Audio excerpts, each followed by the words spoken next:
Hello नमस्कार, जय Hind. The beginners academy के ऑनलाइन प्लेटफॉर्म में आप सभी का स्वागत है। एक नई भर्ती आई है, उसके बारे में देखते हैं। भारत सरकार की है, रेलवे की तरफ से आई है, असिस्टेंट लोको पायलट की, एएलपी की। ठीक ना, तो उसके बारे में देख लेते हैं थोड़ा सा। रेल मंत्रालय है, ये भर्ती आई है आपकी कब, यहाँ पे दिया है, ये आई है 20 से इसका फॉर्म पड़ेगा। कब से? 20 जनवरी से। 20 जनवरी 2024 से इसका फॉर्म स्टार्ट हो गया है फिल होना। और आवेदन करने की इसकी अंतिम तिथि जो है वो है आपकी 19 फरवरी 2024। ठीक ना, तो आपके और देखिए एक महीने, पूरा पूरा एक महीना है टाइम, तो इसको फिल कर दे दीजिए। असिस्टेंट लोको पायलट की है, एएलपी की। ये आपका करीब करीब 4 सालों बाद आई है, 2019 में समथिंग में आई थी ये।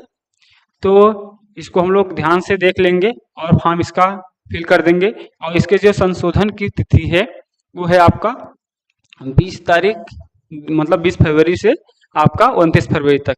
एक हफ्ते से ज़्यादा टाइम दिया है इसके संशोधन के लिए। तो एक महीने है आपके फॉर्म भरने के लिए। 20 से चालू है, 20 जनवरी से, और 19 फरवरी तक है। ठीक ना, इसको देखेंगे। ठीक, असिस्टेंट लोको, सहायक लोको पायलट की है एएलपी की। ये 4 साल बाद भर्ती आई है। और टोटल जो भर्ती है, भर्ती की टोटल है आपकी 5,696। कितना है? 5,696 भर्ती है टोटल पूरे भारत में। ठीक ना, और इसमें एज जो है आपका, ये लेवल 2 की भर्ती है, लेवल 2 की भर्ती है। और इसकी सैलरी जो स्टार्टिंग वेतन है 7वां वेतन आयोग के अनुसार, वो है 19,900 रुपये, बेसिक पेमेंट इसका है। ठीक, और चिकित्सक मानक है इसमें A1। ठीक, और इसकी जो एज है वो 18 से 30 वर्ष, 18 से 30 वर्ष है। लेकिन जो ST SC OBC के लिए अलग रूप से इसमें छूट दी है, तो उसको हम लोग आगे देखते हैं कि इसमें कितना छूट दिया है एज में। ठीक ना, फिर इसके बाद है आपका इसमें, यहाँ पे ये सारे से नोटिफिकेशन के बारे में दिया है। इसमें उम्मीदवार की पात्रता, आवेदन में उम्मीदवार द्वारा दिए गए विवरण के आधार पर ये सारी चीजें आप लोग देख लेंगे। इसका डिस्क्रिप्शन में इसका अपलोड कर दिया जाएगा। यहाँ पे दिया है SC ST के लिए, ST SC के जो रहेंगे बच्चे आपके, SC ST OBC EWS, इनके लिए अन्य जैसे शुल्क, जो आप अगर एग्जाम सेंटर लेते हो बाहर, ठीक ना, तो एग्जाम सेंटर में क्या रहता है कि ये शुल्क का आपका भत्ता दिया जाता है, वहां पे जाने का, आरक्षण और वायु छूट आदि आपकी। ठीक ना, तो इसमें आपका मेडिकल फिटनेस उम्मीदवारों के लिए भी देखा जाएगा, एएलपी पद के लिए चिकित्सा के रूप में। ठीक ना, तो चिकित्सा मानक भी यहाँ पे ज्यादा ये रहता है। तो ये तो सारी चीज आपके एग्जाम के बाद, जब एग्जाम हो जाएगा आपका, तो ये सारी चीजें होंगी। ठीक ना, आयु की गणना आपकी 1/7/2024 से की जाएगी। 1 तारीख आपके 7वां महीना 2024 से 18 से 30 के बीच में आपकी आयु होनी चाहिए। ठीक ना, आयु में छूट के बारे में विवरण के लिए कृपया आपका ये दिया है 5.1, देखिए मतलब किस कैटेगरी को कितना दिया गया है, वो आपका 5.1 में है। ठीक, इसको देख लेते हैं आप। ये सब आवेदन, और आपका जो एग्जाम होगा ये 2 चरणों में होगा। कितने में? 2 चरणों में एग्जाम होगा ये आपका। 2 चरण में सीबीटी के माध्यम से होगा। जो पहला वाला पेपर होगा, फर्स्ट वाला पेपर सीबीटी का, उसमें आपका बस सेकंड पेपर के लिए क्वालिफाइंग रहेगा, बस सेलेक्ट। ठीक ना, तो आपका उसमें फर्स्ट वाले में बस नंबर नहीं जुड़ेगा, आपके फाइनल वाले में बस वो क्वालिफाइंग रहेगा। ठीक, जो सीबीटी सेकंड होगा वो चीज आपका मेन होगा। 29/2 के बाद आरआरबी आवेदन में दी गई जानकारी में संशोधन किसी भी प्रतिनिधि पर विचार नहीं करेगा। ये आपका यहाँ पे दिया है कि दूसरे चरण के लिए सीबीटी उम्मीदवारों की शॉर्ट लिस्टिंग आरआरबी और द्वारा आरआरबी के लिए रिक्तियों के 15 गुना, कितना? 15 गुना, मतलब जो आपका पहला सीबीटी फर्स्ट होगा उसमें टोटल जितनी भी वैकेंसी है आपका 5,696 जितनी भर्ती है, उसका 15 गुना वो फर्स्ट पेपर में सेलेक्ट करेगा। ठीक, सीबीटी 2 के लिए। फिर सीबीटी 2 में 2 पेपर होंगे आपके, 2 पार्ट होंगे। ठीक है, 2.5 घंटे का।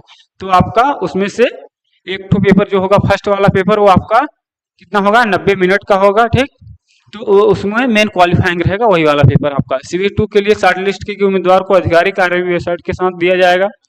मोबाइल नंबर जो लिंक रहेगा उस पर सूचना दी जाएगी आपको। सीबीटी 2 में उपस्थित होने के लिए ई कॉल लेटर डाउनलोड सूचित किया जाएगा। जब इसका एडमिट कार्ड आ जाएगा तो आपको इस साइट पर सूचित कर दिया जाएगा। इसमें नकारात्मक का मतलब निगेटिव मार्किंग भी रहेगी आपके एग्जाम में। नकारात्मक अंकन CBT 1 और CBT 2 दोनों में नकारात्मक अंकन प्रत्येक गलत उत्तर के लिए 1/3 कितना रहेगा 1/3। तो आपका मतलब अगर 3 क्वेश्चन आपके गलत हुए तो 1 नंबर आपका कटेगा, ठीक ना। तो इसमें नकारात्मक अंकन भी रहेगा, इसको ध्यान रखेंगे कि तुक्का उक्का नहीं मारेंगे, ठीक ना। इसके बाद प्रतिबंधित वस्तुएं जो दिया है कि आप वहां पे क्या नहीं ले जा सकते, जैसे संचार के उपकरण हो गया, मतलब इलेक्ट्रॉनिक डिवाइस, आप ये सारी चीजें तो सभी एग्जाम के लिए रहता है, ये चीज आपको नहीं ले जा सकते, ठीक ना। इसमें ध्यान देने वाली बात क्या है कि आपका जो CBT 2 होगा और CBT फर्स्ट होगा, तो CBT फर्स्ट का नंबर नहीं जुड़ेगा, बस क्वालिफाइंग होगा, और उसका प्रत्येक मतलब CBT फर्स्ट और CBT 2 दोनों में आपका नेगेटिव मार्किंग रहेगा 1/3, ठीक ना। तो मतलब आपके 3 नंबर, अगर 3 क्वेश्चन गलत हुए तो आपका 1 नंबर काट लिया जाएगा, ठीक। फिर इसके बाद है आपका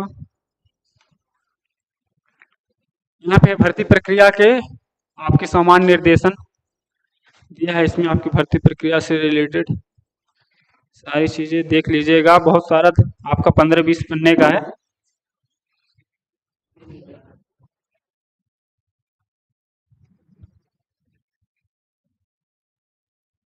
इसके बाद आपका यहाँ पे उम्मीदवार की अंतिम तिथि के भीतर ऑनलाइन आवेदन जमा, सामान्य फिटनेस के बारे में दिया है कि आपकी जो आंख के लिए दिया रहता है, क्योंकि असिस्टेंट लोको पायलट जो होता है उसको आंख की प्रॉब्लम नहीं होनी चाहिए बिल्कुल भी, क्योंकि जब आप ट्रेन चलाते हो तो आपके साथ 1000, 2000, 5000 लोग आपके साथ रहते हैं, आपकी एक बंदे की जिंदगी पर सभी लोग डिपेंड रहते हैं, इसलिए आंख सबसे ज्यादा उनकी, तो उनका एक लिमिट है यहाँ पे, ठीक ना। यहाँ पे आंख के लिए सबसे ज्यादा इसमें देखा जाता है, जो दृष्टि मानक है तय किया गया है तो उसको फुलफिल करना होता है, जरूरी होता है। तो चिकित्सक मानक एवं जो होता है शारीरिक रूप से हर तरह से फिट होना चाहिए, उसमें आंख में कोई दिक्कत नहीं होनी चाहिए। तो दूर की दृष्टि कितना होता है 6x6 बिना फॉगिंग टेस्ट वाले चश्मे के, ठीक ना। ये निकट दृष्टि SN 0.6 बिना चश्मे के, ठीक। इसके बाद कलर विजन नहीं होना चाहिए आपको, ठीक। और binocular vision, field of vision, night vision, मतलब कोई भी आंख में कोई भी दिक्कत आपको नहीं होनी चाहिए, ये ALP के लिए, ठीक ना। ALP के लिए कोई भी चीज असिस्टेंट लोको पायलट के लिए आपके आंख से रिलेटेड कोई भी प्रॉब्लम होगी फिर आपके लिए दिक्कत है, ठीक ना। इसको विशेष ध्यान रखेंगे। और आपका फिर इसमें क्या दिया है,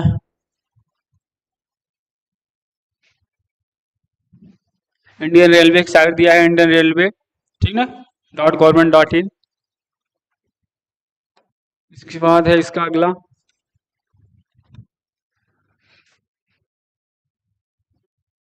कौन फॉर्म फिल कर सकता है, इसके बारे में यहाँ पे दिया है।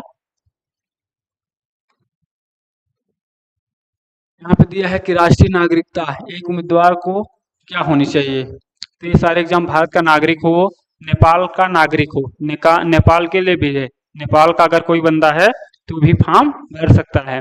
तो भारत का नागरिक या नेपाल का नागरिक या भूटान का व्यक्ति, ठीक ना, ये चीज हो गया। फिर एक तिब्बती शरणार्थी जो भारत में अस्थायी रूप से बसने के इरादे से 1/1/1962 से पहले भारत आया था, अगर कोई तिब्बत का व्यक्ति जो 1/1/1962 से पहले भारत में आया है वो फॉर्म को फिल कर सकता है, ठीक ना।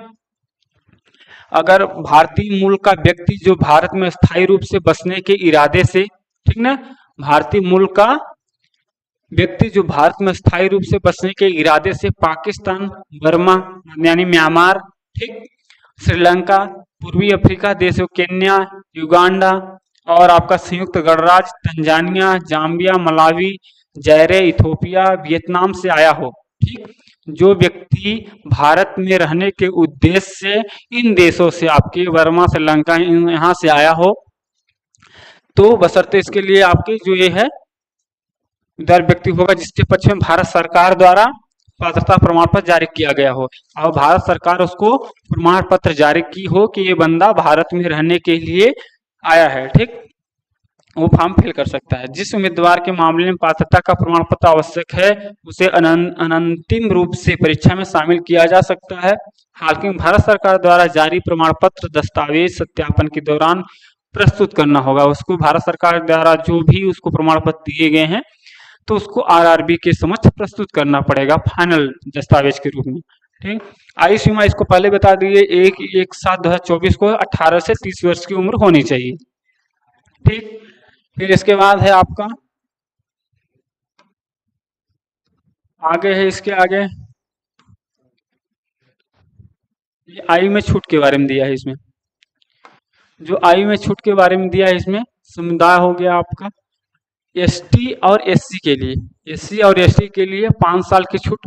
आपकी उम्र उसमें कितना दिया है, 18 से लेकर आपका 30 साल तक, 18 से 30 तक दिया है, प्लस 5 एसटी और ओबीसी के लिए। ठीक, तो आपके मान के चलिए कि एसटी ओबीसी के लिए कितना है, एसटी ओबीसी के लिए आपका 35, ठीक ना, 35 वर्ष है। फिर इसके बाद जो है ओबीसी नॉन क्रीमिलियर उम्मीदवार के लिए इसमें 3 साल की छूट है, तो आपको इसको मानिए कितना, 33, ठीक ना, इसमें आप 30 प्लस 33, ठीक। फिर एक्स सर्विसमैन अभ्यर्थी जिन्होंने सत्यापन के बाद 6 महीने से अधिक की सेवा पूरी कर ली हो, एक्स सर्विसमैन है जो 6 महीने तक की नौकरी करने के बाद पूरी कर ली हो, उसे आपका एक्स सर्विसमैन अगर जनरल का है तो 3 वर्ष की आयु की अवधि के लिए आपको वहां जोड़ दिया जाएगा, और एक्स सर्विसमैन ओबीसी का अगर है तो 6 वर्ष की आयु सेवा के बाद, ठीक ना।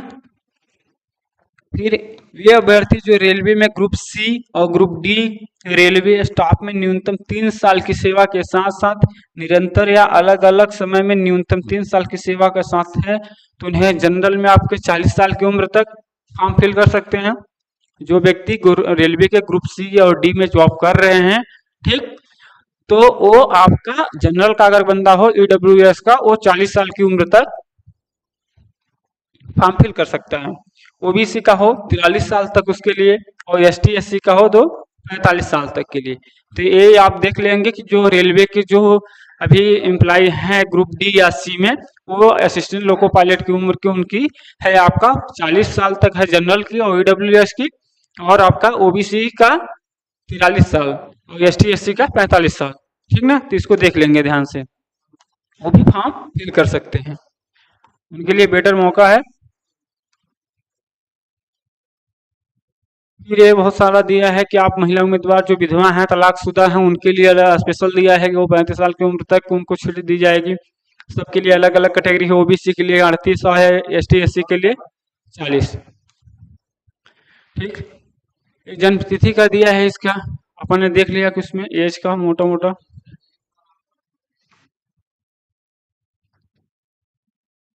शुल्क के बारे में देखिए है, तो शुल्क हम लोग देख लेंगे। शुल्क के बारे में जो आपका परीक्षा शुल्क है, उम्मीदवारों को नीचे के दिए गए विवरण के अनुसार इनकी शुल्क लिया जाएगा। तो जो आपका सभी उम्मीदवारों के लिए क्रम संख्या 2 पर नीचे उल्लेखित किए गए हैं। प्रथम चरण सीबीटी में उपस्थित होने पर 500 रुपए के इस शुल्क से 400 रुपए की राशि बैंक शुल्क वापस कर दी जाएगी। जो जनरल के लिए है वो 500 रुपए है, कितना है जनरल के लिए 500 रुपए है। लेकिन यहाँ पे अगर जब फॉर्म आप फिल करते हैं उस समय आपका बैंक अकाउंट नंबर लेगा, और बैंक अकाउंट नंबर में आपका 400 रुपए वापस कर दिया जाएगा। कितना, 400 रुपए वापस कर दिया जाएगा। तो मान के चलिए आपकी जनरल की कितनी फीस हुई, 100 रुपए, ठीक ना, ज्यादा नहीं लग रहा है, 500 रुपए लगेगा आपके फिल करते समय, उसके बाद फिर आपका 400 रुपए रिटर्न आ जाएगा, ठीक। फिर इसके बाद आपका एससी एसटी एक्स सर्विसमैन, महिला, ट्रांसजेंडर, अल्पसंख्यक, इकोनॉमिकल बैकवर्ड क्लास, ईबीसी से संबंधित उम्मीदवार के लिए, ठीक ना, इनका है आपका कितना 250 रुपए, कितना है 250 रुपए का यह शुल्क प्रथम चरण सीबीटी में उपस्थित होने पर लागू बैंक शुल्कों की कटौती के साथ वापस कर दी जाएगी, और ये आपका पूरा का पूरा 250 रुपए आपको रिटर्न कर दिया जाएगा, ठीक ना। आपका जनरल का जो है 500 लगेगा एग्जाम फॉर्म करते समय, और उसमें से 400 रुपए आपको रिटर्न कर दिया जाएगा। जब आप उसमें बैंक का अपना सब कुछ डाल देंगे अकाउंट नंबर, तो रिटर्न कर दिया जाएगा। 250 रुपए जो है ये एसटी एससी ओबीसी इन सब के लिए लगेगा, इसमें भी आपको ये पूरा पूरा रिटर्न करिए। ध्यान है, केवल सीबीटी 1 में भाग लेने वाले उम्मीदवारों को ऊपर बताए अनुसार उनके परीक्षा शुल्क का रिफंड मिलेगा, ठीक ना, सीबीटी 1 में भाग लेने वाले उम्मीदवारों को। फिर इसके बाद शुल्क भुगतान के तरीके किस तरह के स्कर्ट करते हैं, internet banking, debit card, credit card से, आपका यूपीआई के माध्यम से, ठीक। इसके बाद ऑनलाइन शुल्क भुगतान स्वीकार किया जाएगा, सभी लागू सेवा शुल्क उम्मीदवार द्वारा वहन किया जाएगा। तो मोटा मोटा ये ध्यान रखेंगे कि जो इसका है ये है आपका जनरल का 500 रुपये है, ओबीसी एसटी एससी इन सब का 250 रुपये है, ठीक ना, और इसमें से रिटर्न भी हो जाएगा। तो पैसे की ज़्यादा चिंता नहीं करनी है, फॉर्म फिल करना है, क्योंकि ये भर्ती जो है आपकी बहुत दिनों बाद आती है, 3-4 साल बाद आई है, 2019 के बाद आई है, ठीक ना।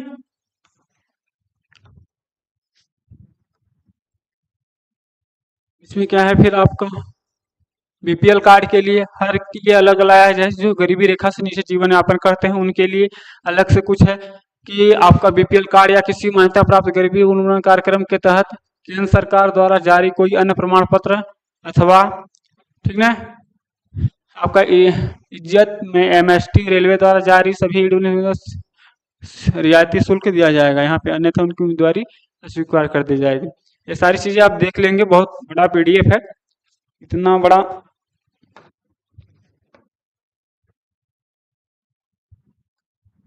रिजर्वेशन के बारे में दिया है यहाँ पे,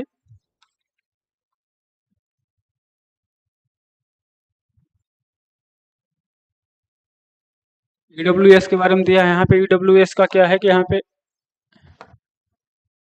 ईडब्ल्यूएस जो है आर्थिक रूप से कमजोर जो सामान्य वर्ग के विद्यार्थी रहते हैं उनके लिए दिया है। उम्मीदवार को एसटी ओबीसी के लिए आपका योजना के अंतर्गत नहीं आता है, जिनकी पारिवारिक सकल वार्षिक आय 8 लाख रुपए से कम है, उन्हें ईडब्ल्यूएस के रूप में पहचाना जाएगा। जो जनरल के व्यक्ति हैं और 8 लाख रुपए से उनकी आय कम है, उन्हें ईडब्ल्यूएस के रूप में पहचाने जाने वाले को ही ईडब्ल्यूएस आरक्षण मिलेगा, ठीक ना। तो देख लेंगे फिर जिनकी 5 एकड़ से कम जमीन हो, कृषि भूमि हो, और आपका 1000 स्क्वायर फीट और उससे अधिक का आवासीय फ्लैट हो, अधिसूचित या नगर पालिका में 100 स्क्वायर फीट और से अधिक का आवासीय भूखंडन है, इनको आपको नहीं मिलेगा। जो 5 एकड़ से अधिक की कृषि भूमि है उसको ईडब्ल्यूएस का फॉर्म आपको नहीं मिलेगा, और आप मतलब आप नहीं बनवा सकते। फिर इसके बाद आपको अगर 1000 स्क्वायर फीट उससे अधिक का आवासीय फ्लैट है तब पर भी आपको नहीं मिलेगा। अगर आप नगरीय पालिका क्षेत्र में है आपका घर और 100 स्क्वायर फीट में है तो आपको इस चीज से वंचित रहना पड़ेगा।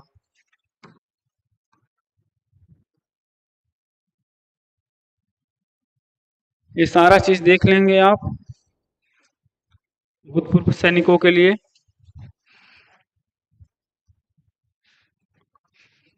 भर्ती प्रक्रिया के बारे में देख लेते हैं। जो भर्ती प्रक्रिया होगी आपकी 2 चरणों में होगी, सीबीटी फर्स्ट और सीबीटी सेकंड। तो जो सीबीटी फर्स्ट रहेगा उसमें क्या रहेगा, आपको बस क्वालिफाइंग रहेगा, और सीबीटी 2 मेन होगा आपका, ठीक।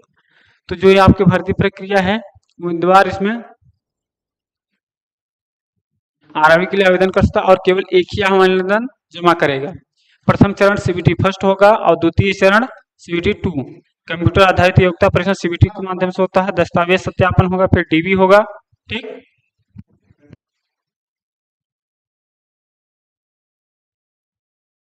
फिर इसके बाद होगा चिकित्सीय परीक्षण आपका, ठीक है। तो इसमें क्या है, सीबीटी फर्स्ट होगा, सीबीटी सेकंड होगा, फिर डीबी होगा, फिर चिकित्सीय परीक्षण होगा आपका। परीक्षा कार्यक्रम स्थानिक जानकारी उचित समय पर आपको वेबसाइट पर दी जाएगी, आपके वेबसाइट आरआरबी की वेबसाइट पर एसएमएस में और ईमेल के माध्यम से आपको ये सारी सूचनाएं दी जाएंगी, ठीक। किसी भी चरण के स्थगित करने या स्थान तिथि कुछ भी अगर स्थगित होता है तो इसकी सूचना आपको दी जाएगी। प्रथम चरण सीबीटी केवल स्क्रीनिंग टेस्ट होगा। सीबीटी फर्स्ट के नॉर्मलाइजेशन स्कोर एंड मेरिट के आधार पर उम्मीदवारों को सीबीटी 2 के लिए शॉर्ट लिस्ट किया जाएगा। तो इसको ध्यान से देखेंगे। ये वाला पॉइंट आपका जो आपका ये वाला पॉइंट है प्रथम चरण सीबीटी में, इसमें सीबीटी फर्स्ट केवल एक स्क्रीनिंग टेस्ट होगा आपका। सीबीटी फर्स्ट के नॉर्मलाइजेशन स्कोर एंड मेरिट के आधार पर उम्मीदवार को सेकंड सीबीटी 2 के लिए शॉर्ट लिस्ट किया जाएगा, ठीक ना। तो आपको फर्स्ट का नंबर नहीं जुड़ेगा, बस क्वालिफाइंग रहेगा ये चीज, और 15 गुना 1 लेगा, ठीक। इसके बाद है आपका अंतिम पैनल तैयार करते समय सीबीटी 1 के अंकों को गणना नहीं की जाएगी, मतलब आपको बस सेकंड पेपर के लिए किया जाएगा, उसमें अंतिम चरण में उसका कोई कुछ नहीं होगा। ओबीसी एसटी एससी संबंधी उम्मीदवार जिनकी आयु के मानदंड छोड़ दिया गया है CB2 के लिए शॉर्ट लिस्ट किया गया है। इस भर्ती प्रक्रिया केवल उनके संबंधित आरक्षित समुदाय को उम्मीदवार के वर्ग में रखा जाए। जो अगर शॉर्ट लिस्ट किए गए हैं उनको इस कैटेगरी के अंतर्गत उनको शॉर्ट लिस्ट किया जाएगा। CBT फर्स्ट का पैटर्न जो है उसकी अवधि 60 मिनट की होगी और प्रश्नों की संख्या 75 होगी। कितना टाइम है? 1 घंटा और क्वेश्चन कितने रहेंगे आपके? 75। ठीक, तो इसमें 1 अंक मिलेगा और 1/3 आपके निगेटिव मार्किंग रहेगी। ठीक ना, तो इसको ध्यान देंगे। 1/3 निगेटिव, अगर 3 क्वेश्चन आप गलत करते हो तो 1 नंबर आपका कटेगा। 60 प्रश्न रहेंगे, 75 मिनट आपका टाइम। यहाँ पे एक गलत उत्तर के लिए 1/3 नकारात्मक अंकन रहेगा आपका। कई पालियों में आयोजित CBT के लिए अंकों का नॉर्मलाइजेशन किया जाएगा, क्योंकि आजकल परीक्षाएं जो CBT के माध्यम से होती हैं कई पालियों में कई दिनों तक चलती हैं, तो इसका क्या होगा? आपका नॉर्मलाइजेशन होगा। पात्रता के लिए न्यूनतम उत्तीर्ण प्रतिशत जनरल EWS के लिए 40%। इसके लिए है कि आपका एक पद के लिए 15 गुना तो लोगों को लेगा, लेकिन आपको पास होना भी कंपलसरी है। अगर आप 40% से कम नंबर लाते हो तो आप अगर भले हो जाता है वहां पे आपका मतलब 15 गुने के अंतर्गत, लेकिन आप वहां पे सिलेक्ट नहीं किए जाओगे, क्योंकि आपको पास होना कंपलसरी है यहाँ पे 40%।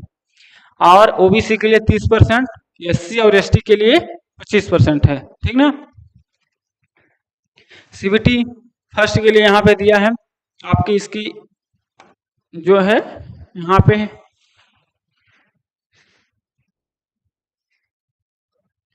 पे इसके सिलेबस के बारे में दिया है। CBT फर्स्ट के लिए गणित में क्या दिया है? गणित के लिए दिया है संख्या प्रणाली, ठीक, बॉडमास, दशमलव, भिन्न, LCM, HCF, अनुपात, समानुपात, प्रतिशत, क्षेत्रमिति, समय और कार्य, समय और दूरी, सरल, चक्रवृद्धि ब्याज, लाभ हानि, बीजगणित, ज्यामिति, त्रिकोणमिति, प्राथमिक सांख्यिकी, वर्गमूल, आयु गणना, कैलेंडर, घड़ी, पाइप, टंकी, ये सारी चीज सिलेबस में है, इसको अच्छे से देख लेंगे। ठीक, गणित का। फिर मानसिक जो है क्षमता वाला रीजनिंग वाला पोर्शन, इसमें है सादृश्य, वर्णमाला का है। फिर है संख्या श्रृंखला, कोडिंग, डिकोडिंग, गणित संचालन, रिश्ते, ठीक, रिश्ते। फिर से होगा सिलोगिज्म, जम्बलिंग, वेन आरेख, डेटा व्याख्या, पर्याप्तता, निष्कर्ष, निर्णय लेना, समानताएं, अंतर, ये सारी अंतर रीजनिंग के पार्ट है। ठीक ना, ये चीज है रीजनिंग का आपका। तो मैथ हो गया आपका, रीजनिंग हो गया। फिर सामान्य विज्ञान, ये सारे 10वीं लेवल के स्तर के होंगे आपके। मैथ भी 10वीं स्तर का लेवल का और रीजनिंग भी। फिर है सामान्य विज्ञान, इसके अंतर्गत पाठ्यक्रम में 10वीं कक्षा के स्तर के भौतिकी, रसायन और आपका जीव विज्ञान, तीनों भौतिक, रसायन और जीव विज्ञान 10वीं कक्षा के स्तर का आपका साइंस रहेगा। फिर सामान्य जागरूकता आपका GS, इसमें आपके समसामयिक मामले, घटनाक्रम, ठीक ना, आपके करंट अफेयर्स के क्वेश्चन, विज्ञान एवं प्रौद्योगिकी, साइंस एंड टेक्नोलॉजी, ठीक, साइंस एंड टेक्नोलॉजी, और आपका समसामयिक मामले, खेल और संस्कृति, व्यक्तित्व, अर्थशास्त्र और राजनीति, ये चीज है। ठीक, तो आप इसमें से ध्यान रखेंगे क्या है आपका, इसमें फर्स्ट CBT फर्स्ट जो है आपका मैथ का है सिलेबस, इसमें देख लेंगे। ठीक, मैथ का सिलेबस है, इसके बाद रीजनिंग है और आपका करंट अफेयर्स और GS, आपका साइंस और GS में आपका GS और करंट अफेयर्स दोनों है। तो 4 टॉपिक है आपका। कितने नंबर का आएगा इसमें? 70 नंबर का टोटल पेपर होगा। ठीक ना, तो आपको इसलिए देख लेंगे। फिर आपका इसके जो क्वालिफाइंग है, इसके बाद है आपका सेकंड CBT 2। क्या है? CBT 2।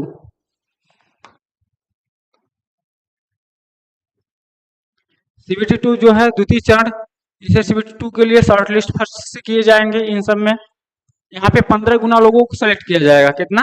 15 गुना लोगों को एक पद के लिए 15 लोगों को सेलेक्ट किया जाएगा CBT फर्स्ट में। ठीक, इसके बाद हाल के रेलवे अधिसूचना इसमें प्राप्त आपका क्या है, कुछ नहीं। फिर ALP के लिए अंतिम फाइनल CBT 2 और CBAT उम्मीदवारों के अंकों और योग्यता के आधार पर तैयार किया जाएगा इनका। ठीक ना। फिर CBT का पैटर्न और पाठ्यक्रम, इसका CBT 2 का पाठ्यक्रम जो रहेगा उसको देख लेंगे। CBT 2 में 2 भाग होंगे। फर्स्ट वाला क्या था कि CBT फर्स्ट बस क्वालिफाइंग था आपका, लेकिन CBT 2 में 2 भाग होंगे, भाग 1 और भाग B। जैसे कि नीचे बताया गया है आपका, जैसे क्या है, कुल अवधि आपकी 2 घंटे 30 मिनट की होगी, मतलब 2.5 घंटे का। कितना? 2.5 घंटे होगा। और कुल प्रश्न कितने रहेंगे? 175। 175 प्रश्न रहेंगे आपके 2 घंटे 30 मिनट का। ठीक, जो भाग एक होगा आपका वो 90 मिनट का होगा, मतलब 1.5 घंटे का।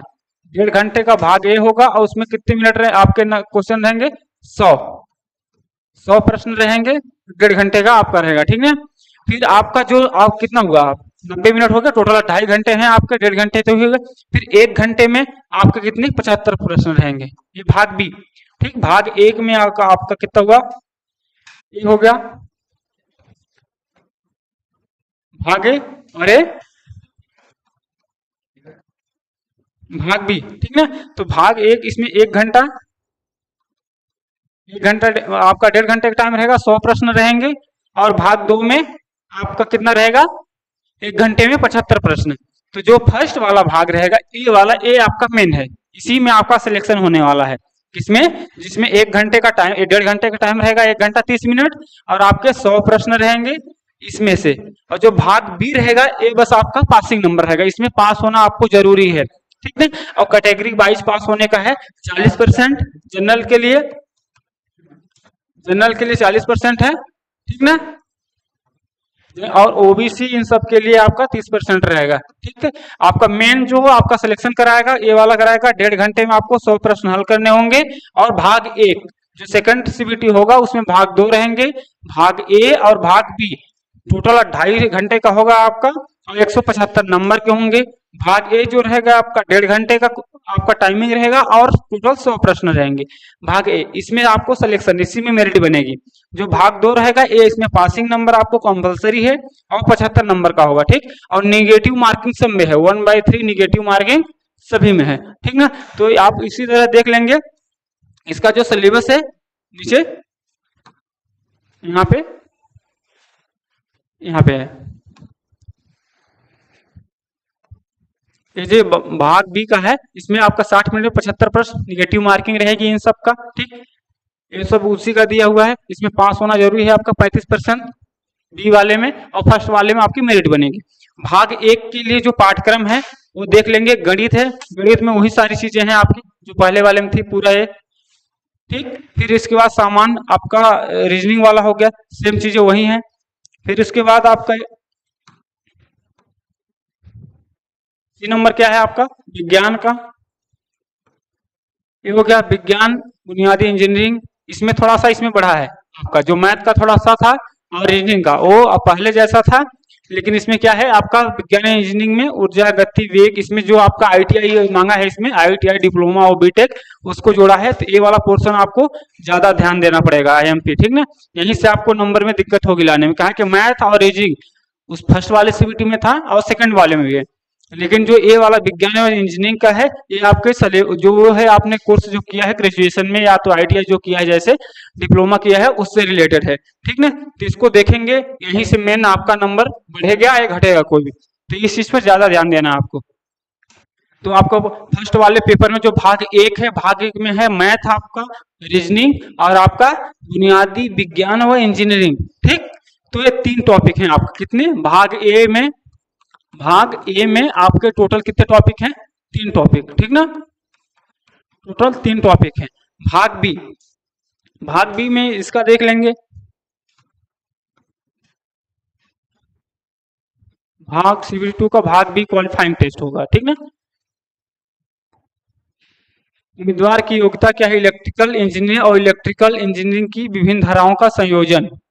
पार्ट बी के लिए ट्रेड पसंद, ट्रेड के अनुसार क्वेश्चन आएंगे, उसमें जिस आप ट्रेड को चूज किए हो उसके अनुसार आएंगे। ठीक ना, आप मैकेनिकल से हो तो मैकेनिकल से रिलेटेड चीजें आएंगी आपको, इलेक्ट्रिकल हो तो इलेक्ट्रिकल से, electrician, instrument, mechanic, wireman, armature coil, under refrigeration, इन सारी चीजें ये सीबीटी 2 का भाग बी जो होगा क्वालिफाइंग वाला, वो आपके ट्रेड के अनुसार क्वेश्चन देगा उसमें। ठीक ना, तो आप जिस ट्रेड से भरे हो उस चीज को देगा।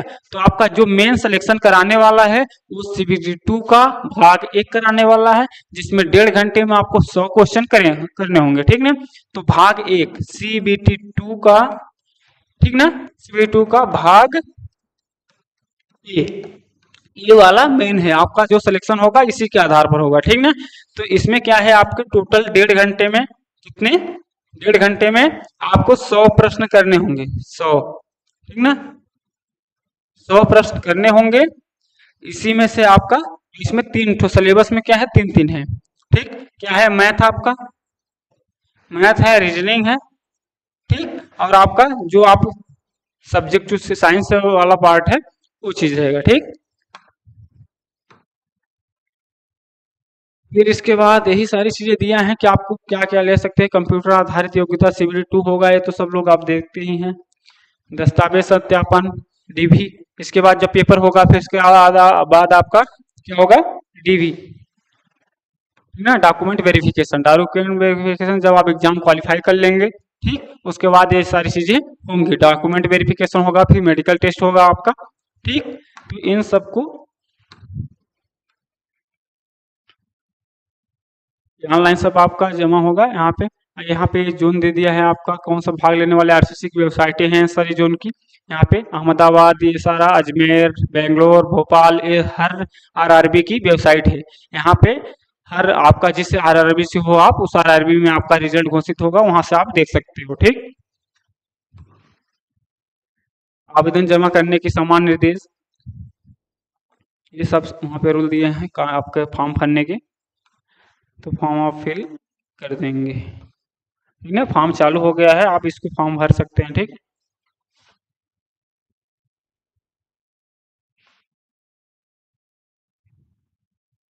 ये आपका इसका वेतन के बारे में दिया है।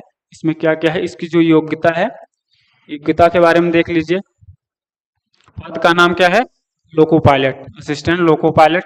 ठीक, इसकी बेसिक सैलरी कितनी, 7वें वेतन पीसी के स्तर पर कितना है, 2 स्तर का है, सेकंड, और 19,900 है। ठीक, और इसके बाद यहाँ पे बेंचमार्क वाले व्यक्तियों के लिए उपलब्धता, मतलब जो विकलांग है उसके लिए नहीं है। इसकी योग्यता जो है, इसको ध्यान से देखेंगे। न्यूनतम योग्यता क्या है, इसमें 10th है, और उसके बाद ITI, डिप्लोमा और BTech या BE इंजीनियरिंग। इसमें सिविल का नहीं दिया है, बाकी सारे का दिया है।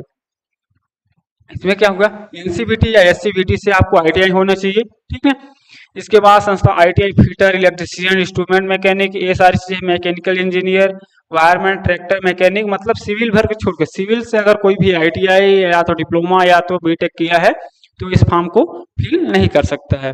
ठीक ना, बाकी सभी लोग कर सकते हैं, बाकी सभी लोग इसको कर सकते हैं। मतलब जो ITI, डिप्लोमा या आपका BTech किया है, B किया है, और सिविल को छोड़ के बाकी सभी लोग इसको कर सकते हैं। जैसे आपका मेट्रिकुलेशन हो गया, ठीक ना, SLC प्लस ऊपर उल्लेखित ट्रेडों में आपका यहाँ पे दिया है मेट्रिकुलेशन सबका, मतलब 10th है। उसके बाद आपका इंजीनियरिंग में चाहे ITI हो, चाहे डिप्लोमा हो, चाहे BTech हो, कुछ भी रहे, तो इन सारी चीजों को देख लेंगे आप, सिविल भर के छोड़ को। सिविल, हाँ, सिविल और कंप्यूटर साइंस का।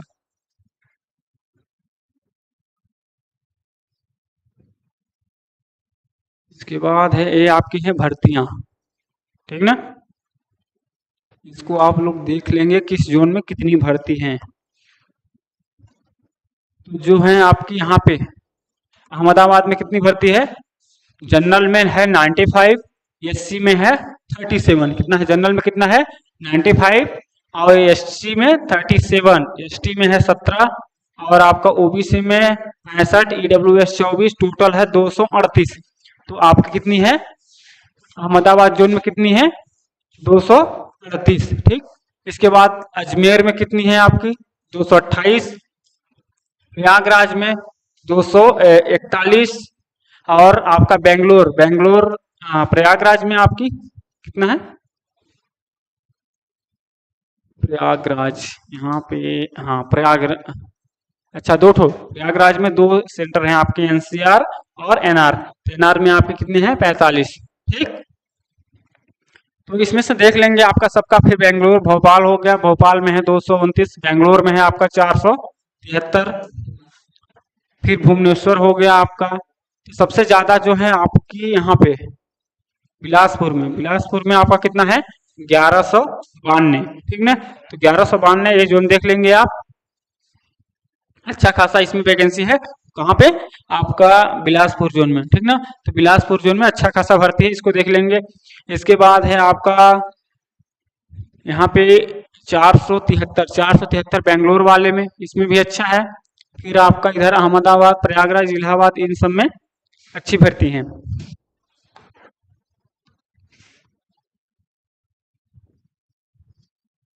फिर आपका मुंबई जोन में भी है।